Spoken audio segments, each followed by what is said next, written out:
Hello friends, मैं हूं गौरव और घर की आर्थिक स्थिति में खुद का भी हिस्सा शामिल हो, इसीलिए 10 साल की उम्र में अखबार बेचने वाला एक बच्चा आगे जाकर इंडिया का सबसे पहला बैचलर प्रेसिडेंट बनता है। वेल, यस, परिचय देना जरूरी है क्या? हम सभी जानते हैं, मैं बात कर रहा हूं दुनिया के महान scientist doctor APJ Abdul Kalam जी की, जिनकी बोली हुई हर एक बात दुनिया के लिए एक सीख है। लेकिन प्रेसिडेंट बनने का ये रास्ता इतना आसान उनके लिए नहीं था। एक मुस्लिम फैमिली से बिलोंग करने की वजह से उन्हें कई सारी मुश्किलों का सामना करना पड़ा, लेकिन इन मुश्किलों में उन्होंने अपने पंख फैलाकर सक्सेस की उड़ान भर के दिखाई। सिर्फ सक्सेस की नहीं तो इंडिया के कई मिसाइल्स और प्रोजेक्ट की उड़ान का भी वो कारण बन सके। तो कैसे उन्होंने इन सारे हालातों का डट कर सामना किया और कैसे लोग उन्हें इंडिया का मिसाइल मैन कहकर पुकारने लगे, इन्हीं सारे सवालों के जवाब और एपीजे अब्दुल कलाम की जिंदगी के कुछ माइंड ब्लोइंग किस्से मैं आज आपको सुनाऊंगा in today's video titled biography of doctor APJ Abdul Kalam. If you want to shine like sun, first burn like sun. दुनिया को ये सिखाने वाले इस सूरज का जन्म 15 अक्टूबर 1931 में रामेश्वरम के एक तमिल मुस्लिम फैमिली में हुआ था। पेशे से उनके पिताजी जैनुल आबदीन एक नाव चलाने वाले थे जो हिंदू तीर्थ यात्रियों को रामेश्वरम की सैर कराते थे, और उनकी माँ आशी अम्मा एक हाउसवाइफ थी। वैसे तो उनका घर छोटा था, लेकिन परिवार बड़ा था। घर में 4 भाई और एक बहन थी, जिनमें अब्दुल कलाम जी सबसे छोटे थे। अब जब परिवार बड़ा था तो घर में पैसे की समस्या होती रहती थी, इसीलिए घर की जमा पूंजी में खुद का हाथ देने के लिए अब्दुल कलाम ने केवल 10 साल की उम्र में पेपर बेचना शुरू कर दिया। लेकिन क्या ये सिर्फ एक ही रीजन था इस काम को करने का? वेल, नहीं, उन्होंने इस काम को भी सोच समझ कर चुना था। बचपन से ही कलाम जी को नॉलेज गेन करने की बहुत भूख थी, और इसीलिए कोई भी अखबार बेचने से पहले वो उस अखबार को पूरी तरह से पढ़ लेते थे। पर ऑफ कोर्स नॉलेज ढूंढने का ये रास्ता हमेशा से आसान नहीं था। एक गरीब मुस्लिम होने की वजह से उन्हें हमेशा कई डिफिकल्टीज का सामना करना पड़ा। उनमें से एक डिफिकल्टी तो उनके बचपन की ही है कि जब वो 5वीं कक्षा में थे तब वो उनके बेस्ट फ्रेंड रामनाथा शास्त्री, जो एक रुड़वाड़ी हिंदू ब्राह्मण फैमिली से बिलोंग करते थे, अब्दुल कलाम जी उनके साथ पहली बेंच पर बैठा करते थे। और एक दिन उनके स्कूल में एक नए टीचर आए और एक मुस्लिम को एक ब्राह्मण के साथ देखकर वो चौंक गए। उन्हें दोनों का एक साथ बैठना पसंद नहीं आया और उन्होंने कलाम जी को लास्ट बेंच पर बैठने के लिए कहा। लेकिन क्या उस लास्ट बेंच पर बैठना उन्हें जिंदगी में पीछे छोड़ने वाला था? नहीं, क्योंकि उन्होंने ये ठान ली कि लास्ट बेंच पर बैठकर वो दुनिया को बदल कर दिखाएंगे। और शायद इसीलिए वो हमेशा कहते थे कि the best brains of the nation may actually be found on the last benches of the classroom. और ऐसे ही कई लाइफ लेसन्स जीते जी सीख कर अब्दुल कलाम आने वाली पीढ़ी के लिए छोड़ गए। लेकिन उनके लाइफ के ये लेसन्स और 2020 तक इंडिया को एक डेवलप्ड कंट्री बनाने का जो सपना था, वो आने वाली पीढ़ी कहीं ना कहीं भूल रही है। एंड जस्ट इमेजिन, एक ऐसे इंसान जिनके पास इतना वेल्थ ऑफ नॉलेज था, उनके लाइफ लेसन्स को अगर आप भूलोगे, आप अपनी जिंदगी में कितने पीछे जा रहे हो। सो नॉट टू वरी, आप वो सभी लाइफ लेसन से सीख ग्रहण कर सकते हो कुकू एफएम ऐप के जरिए। मैं बताऊंगा कैसे। यहां पर आपको डॉक्टर एपीजे अब्दुल कलाम जैसे ही कई और इंस्पिरेशनल और सक्सेसफुल लोगों के बायोग्राफीज मिलेंगे, जिन्हें आप ऑडियो फॉर्मेट में सुन सकते हो, अपने लाइफ में, अपने बिजी लाइफ में मल्टीटास्क करते हो। इसके साथ ही इसमें और भी जॉनरास अवेलेबल है, जैसे self improvement, motivation, knowledge, financial education, history, science fiction और भी बहुत बहुत कुछ, जो सब आप हिंदी लैंग्वेज जैसी रीजनल लैंग्वेज में भी सुन सकते हो। इंडिया के इस लीडिंग ऑडियो पॉडकास्टिंग प्लेटफॉर्म का सपना सिंपल है, इंडियंस को वो अनगिनत टॉपिक्स और सब्जेक्ट्स की नॉलेज ग्रहण करना पॉसिबल करवा पाना। और इसीलिए इनके पास 1000 घंटे से भी ज्यादा कंटेंट, एजुकेशनल कंटेंट की लाइब्रेरी मौजूद है। अब फ्रेंड्स, नॉर्मली आप इस ऐप का सब्सक्रिप्शन 1 ईयर का 399 रुपीज में खरीदोगे, बट क्योंकि आप एक गेट सेट फ्लाई फैमिली के मेंबर हो और गेट सेट फ्लाई और कुकू एफएम ने मिलकर इंडिया में नॉलेज को बढ़ाने की पार्टनरशिप ली है, इसीलिए अगर आप हमारा कोड गेट सेट 50 यूज करोगे तो आपको तुरंत 50% ऑफ मिलेगा, मतलब 199 रुपीज पर ईयर में इस नॉलेज बढ़ाओ प्लेटफॉर्म की membership. And this truly may be one of the greatest investments that you will make on yourself. So click on the link in the description and go download now, because only for first 250 users this code will be active.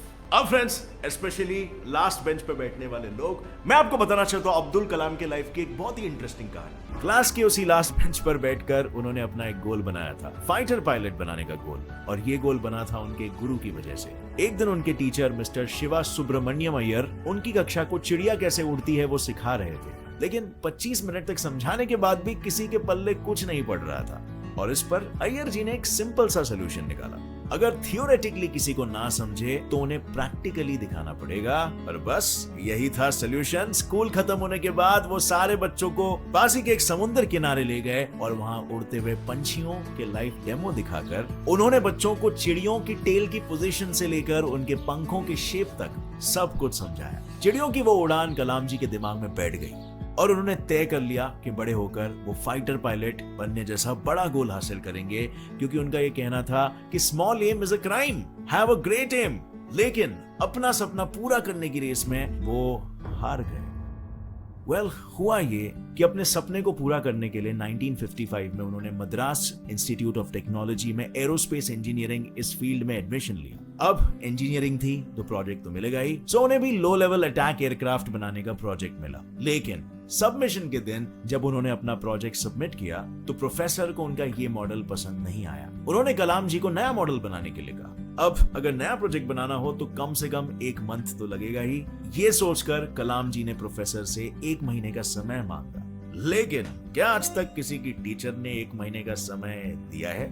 मुझे तो नहीं मिला कभी जिंदगी में भाई। उनके professor ने इतने समय के लिए साफ मना कर दिया और कहा कि 3 दिन है तुम्हारे पास, सिर्फ 3 दिन। मुझे नया मॉडल बना कर दो वरना अपनी स्कॉलरशिप भूल जाओ। ये सुनते ही कलाम जी के होश उड़ गए। एंड क्या कम समय में ये प्रोजेक्ट को कंप्लीट करना कलाम जी को रोकने वाला था? नहीं। स्कॉलरशिप छीन जाने के डर से कलाम सर ने 3 दिन बिना सोए दिन रात इतनी मेहनत की कि जब 3 दिन बाद उन्होंने मॉडल पेश किया तो उनके प्रोफेसर चकित रह गए। उनके इस मेहनत पर प्रोफेसर ने उनसे एक बात कही, मुझे पता था कि 3 दिन में नया एयरक्राफ्ट बनाना पॉसिबल नहीं है, लेकिन स्कॉलरशिप छीन जाने की जुनून की वजह से तुमने इसे पॉसिबल किया। और इस इंसिडेंट से कलाम जी को एक बात समझ आ गई, to succeed in your mission you must have single minded devotion to your goal.